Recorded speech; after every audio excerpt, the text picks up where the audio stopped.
আমি সাবিনা আফরোজ সেগুন্তি। আমি শহীদ মাহমুদুর রহমান সৈকতের বোন। আমার ভাই যেদিন গুলি খায় দিনটা ছিল 19 তারিখ, শুক্রবার। আসলে সেই সময়টাতে কি হয়েছিল না হয়েছিল এগুলো সব আমাদের কিন্তু নিজেদের চোখে দেখা। আমরা হয়তো, আমি এখানে অনেকে হয়তো আছেন যারা 71 সালের যুদ্ধ দেখেছেন, কিন্তু আমি তো দেখিনি। তবে আমি 24-এ কি হয়েছে এটা দেখেছি। আমার আব্বু 71-এর যুদ্ধ দেখেছিল। আমার আব্বু আমাকে বলেছে যে সেই সময় পাকিস্তানিরা বাঙালির গায়ে বা বাঙালির উপরে গুলি চালিয়েছিল, কিন্তু এই 24 সালে বাঙালির উপর গুলি চালিয়েছে, যেটা আরো বেশি ভয়াবহ। কে শত্রু কে বন্ধু বুঝতে পারতেছি না। আশেপাশে এত মানুষ, কাকে বিশ্বাস করব তাই বুঝতে পারতেছি না। কারণ এই বাঙালি তো মানে আমার বাবার টাকার কেনার যে বুলেট, সেই বুলেটটা দিয়েই কিন্তু আমার ভাইকে মারা হয়েছে। আমরা সবাই ট্যাক্স দিই, সেই ট্যাক্সের টাকায় অস্ত্র কেনা হয়, সেই অস্ত্র দিয়ে কিন্তু আমার ভাইকে মারা হলো। তো এটা কিন্তু অনেক মানে অনেক ভয়াবহ। আমরা সবাই এখানে, আপনারা যারা আছেন সবাই দেখেছেন, এটা অনেক ভিজিবল ছিল। একেবারে দিনের আলোর মতো পরিষ্কার, দিনের আলোতে প্রত্যেকটা মানুষকে মারা হয়েছে। আমার ভাইকে যখন গুলি করা হয় তখন বাঁচতেছিল 3টা 37 মিনিট, একেবারে ফকফকা রোদ। সেই সময় তাকে গুলি করে হত্যা করা হয়। আর কেউ এটাকে অন্য কোনো কথা বলে চালাতে পারবে না যে ভুলবশত বা ছত্রভঙ্গ করার উদ্দেশ্যে গুলি করেছে, এরকম কোনো কিছু কেউ বলার কোনো সুযোগই নেই। কারণ আমার ভাইকে মাথায় গুলি করে মারা হয়েছে। আমি জানি না পৃথিবীর কোন, আপনারা তো সবাই আইনের লোক, পৃথিবীর কোনো দেশে আইনে কি এরকম কিছু আছে কিনা যে কোনো মানুষকে, কোনো ক্রিমিনালকেও তো মাথায় গুলি করে মনে হয় না মারার কোনো ইখতিয়ার আছে কোথাও। অনেক যদি খারাপ হয়, আমি যতটুকু মানে শুনছি, যতটুকু যে পায়ে গুলি করা যায় হাঁটুর নিচে, কিন্তু মাথায় গুলি করে, পেটে গুলি করে, বুকে গুলি করে মানুষ মারার মতো রাইটস কারো আছে কিনা আমার জানা নাই। যদি আপনি একটা মানুষের মৌলিক অধিকারের কথা বলেন, 5টা অধিকার আছে, বাঁচার অধিকার তো আছে অন্তত। আমার মনে হয় না সেই সময় যেসব বাচ্চারা রাস্তায় আন্দোলন করতে নেমেছিল তারা কেউ হচ্ছে ক্রিমিনাল ছিল। কোনো দলের হয়েও কিন্তু তখন কেউ নামেনি, কেউ বলেনি আমি অমুক দল, আমি তমুক দল। সবাই কিন্তু, এটা কিন্তু ছাত্র জনতার আন্দোলন ছিল। কেউ এটা বলে নামে নাই যে আমি অমুক দলের তমুক দলের। যখন দেখতে পাইছে চোখের সামনে অন্যায় হচ্ছে, বিবেক তো আছে আমাদের।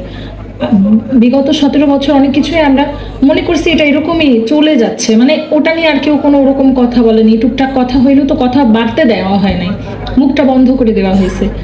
আর স্টুডেন্ট যারা, দেখা যায় যে যেই জেনারেশনটা যুদ্ধ করছে বা এই আন্দোলনে সক্রিয় ছিল, তারাও অত কিছু বুঝে না বা বুঝতো না বিষয়টা।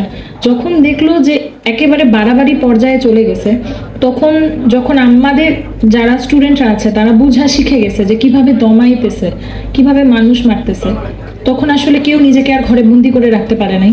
সবাই রাস্তায় নামছে, সবাই। আপনি কার কথা বলবেন?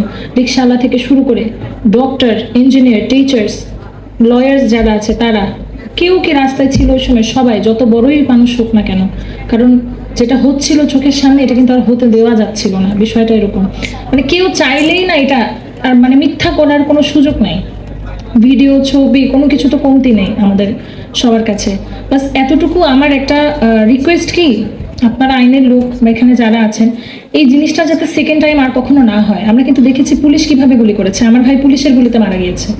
আপনি বলতে পারেন, আপনার অনেকে বলে যে হ্যাঁ অন্য দলের লোকজন গুলি করেছে, স্টুডেন্ট ছাত্রলীগ যারা ছিল, কিন্তু আমার ভাইকে পুলিশ গুলি করেছে। তো আমি কথা বলি পুলিশ রিফর্মে নিয়েই কথা বলবো, যে পুলিশ এই ইন্টারিম গভর্নমেন্ট থাকাকালীন সময় কতখানি রিফর্ম হয়েছে আমি জানি না।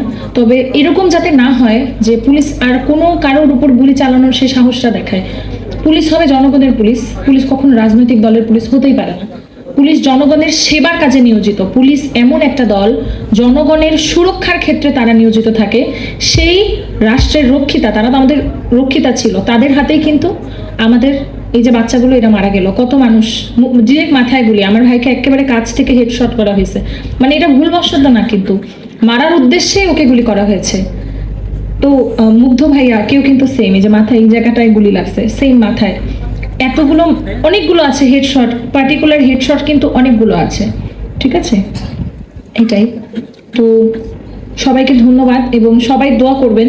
এবং আপনারা আইনের লোক, এখানে তাজুল ইসলাম স্যারও আছে, ওনার কাছেও রিকোয়েস্ট করব প্রত্যেকটা শহীদদের এবং আহতদের বিচার যাতে একেবারে শেষ পর্যন্ত বিচার করার শেষ অবধি যাতে উনি থাকেন এবং আপনারা সবাই থাকেন, এই জিনিসটা যাতে একটা সার্টেন টাইমে যে স্টপ না হয়ে যায়, একদম যাতে শেষ ফাঁসি পর্যন্ত যায়, ন্যায় বিচার পর্যন্ত যাতে যায়। ধন্যবাদ।